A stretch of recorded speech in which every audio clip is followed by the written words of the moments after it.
Hey guys, so today's video is going to be a first impressions. I have got a bare face to start off with this video because I am going to be reviewing and doing a first impression on the new L'Oreal Infallible Total Cover Foundation. I was lucky enough to be sent a big PR package from L'Oreal for the launch of their Infallible Total Cover range. So I've got 3 shades of the foundation here to try. I don't have any fake tan on at the moment, so I'm a little bit pale, so I think I'm going to have to mix the light shade, which is Light Sand number 9, and the middle shade here that I've got, which is Golden Sand 21. I've heard some pretty good things about it. My skin is crazy at the moment. Like, I've got breakouts galore because the implant rod in my arm is causing me all sorts of dramas at the moment. So I think that's why. It's just a hormonal thing. So yeah, I thought why not test out this high coverage foundation on a day where I've got pimples all over my face. Then we can really see how good the coverage is. So I'm going to start off by priming one side of my face, and that's just to see how the foundation works in conjunction with a primer. So I'm going to be using my Ride or Die, the Porefessional, and I think I'm going to do it on the left side of my face. I generally only focus this primer towards like my T-zone, so I'm just going to kind of do it on like this side of my T-zone, if you know what I mean. Okay, so I'm just going to do a couple of color swatches just to see which shade is going to suit me best. I have a feeling that number 9 might be a little bit too light for me, but we'll see. Wow, it's got like a really strange texture. I'll show you guys in a second. I don't know if you guys can see that, but it's got like a really moussey texture. Like, it doesn't run or anything. It's quite thick and moussey, which is interesting. So there I've got shade 9 and also shade 20. Excuse the lash glue on my nails, that's so gross, and shade 21. So I'm going to swatch these on my face and see which one matches the best. I think I'm going to lean more towards number 9, and if I need to bronze up my skin afterwards, I can with like bronzer or something, so we'll see. Actually, number 9 might be pretty spot on. I'll try 21 anyway, just to see, because sometimes they can oxidize or change color once they're on your skin. Okay, yeah, I'm thinking number 9, which is this one here. It is oxidizing just slightly as it dries, but I think that's actually working in my favor because I do need it to be like a tiny bit darker. So let's go with number 9. So I'm just gonna pop some of this onto my little mixing palette. I don't really know how much I'm gonna need, so I'm just gonna start off with that much, and if I need more, I can add it. And I'm actually going to mix things up a little bit and use my Sigma F80 flat kabuki brush today instead of my beauty blender to blend this in. The reason I'm doing that is because the beauty blender does soak up a lot of product, so you can't really gauge in first impressions like how much of the product you need for the coverage, if that makes sense. So I'm going to use the brush and see how that goes. So just quickly before I do, it says here on the back of the tube that it is supposed to be high coverage with a matte finish. Usually most high coverage foundations do have a matte finish. So yeah, let's go ahead and smack this on my face. So I'm going to start off with the non-primed side.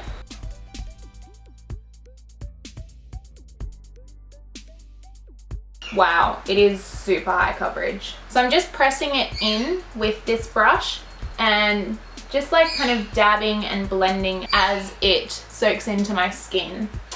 Looking pretty good. Get those little flyaways out of the way.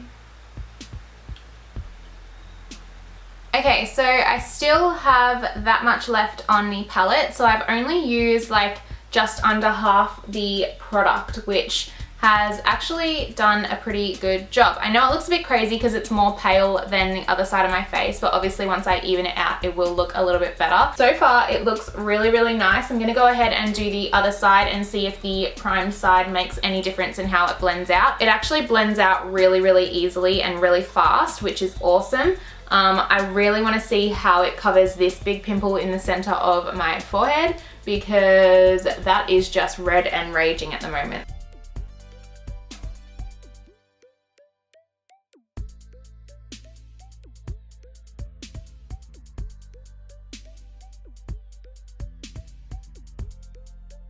I can't really tell a difference between the primed side and the non-primed side. At the moment, nothing is really standing out, but that might change as I wear it throughout the day. So we'll keep an eye on that. I mean, the coverage is really, really high. So that is definitely true to form, and it is definitely matte as well. So I kind of don't have much to say about it at the moment. I'm going to finish the rest of my makeup and then come back and give you guys another update. I will see you guys in an hour once the rest of my makeup is complete. Hey guys, so it's actually a little bit later now, later than I anticipated, because I got really hungry and went and got some lunch and then forgot to do this update. So it's now 3 o'clock in the afternoon, so the foundation has been on for roughly like 3.5 hours now, and I am still loving it, like absolutely loving it. It hasn't caked anywhere, like it hasn't creased or caked up anywhere, which is incredible because I hate foundations that like cake up around your nose area or like your smile lines and stuff. So it hasn't done that. It hasn't gone patchy anywhere either. Like sometimes I find when you're blending your contour out, you can see the foundation moving underneath, but that hasn't happened. Foundation has stayed put, which is awesome. It is still super high coverage. It looks flawless, very matte, but obviously when I finish my makeup, I put highlighter and stuff like that on to add a bit more glow to my skin. But in terms of the foundation, it is very much still matte coverage. My blemishes are still covered. This middle one here, you can slightly see, but that is raised on the skin at the moment, so that kind of doesn't surprise me. If I wanted to conceal it a little bit more, I could have put concealer on and I'm sure it would have been fine, but honestly, that doesn't bother me at all. It feels really comfortable on my skin. Like it doesn't feel cakey, it doesn't feel heavy, it doesn't feel full coverage, if you know what I mean. Some full coverage foundations feel like you're literally wearing a layer of paint on your face. This feels really, really nice. It still feels like my skin's breathing, which is nice. There is currently no difference between the primed side and the non-primed side that I can tell. Maybe in a few more hours there might be some differences, I'm not sure, but at this stage they're pretty much similar. So yeah, that's kind of it for the update at the moment. Nothing's really changed. I'm still really happy with the foundation. It looks awesome, and yeah, no complaints so far. I've always been a fan of L'Oreal foundations. Like every foundation that I've tried from L'Oreal has been awesome. So it has worn off a little bit around my nose, but I think that is my fault because I always touch my nose without realizing. So I think that's probably what it is. But again, not too fussed on that. That can easily be touched up. I will check back in with you guys in another 2 to 3 hours and let you know what's happening then. Hey guys, so it is now quite a bit later. I lied when I said that I'd check back in a couple of hours because it's been way more than a couple of hours. It's actually 9 o'clock at night now. And this is going to be my last check-in because I am so tired. I need to jump in the shower, take off my makeup and hop into bed. So it is, like I said, 9 o'clock. So this foundation has been on for about 10 hours now and I love it. I absolutely love it.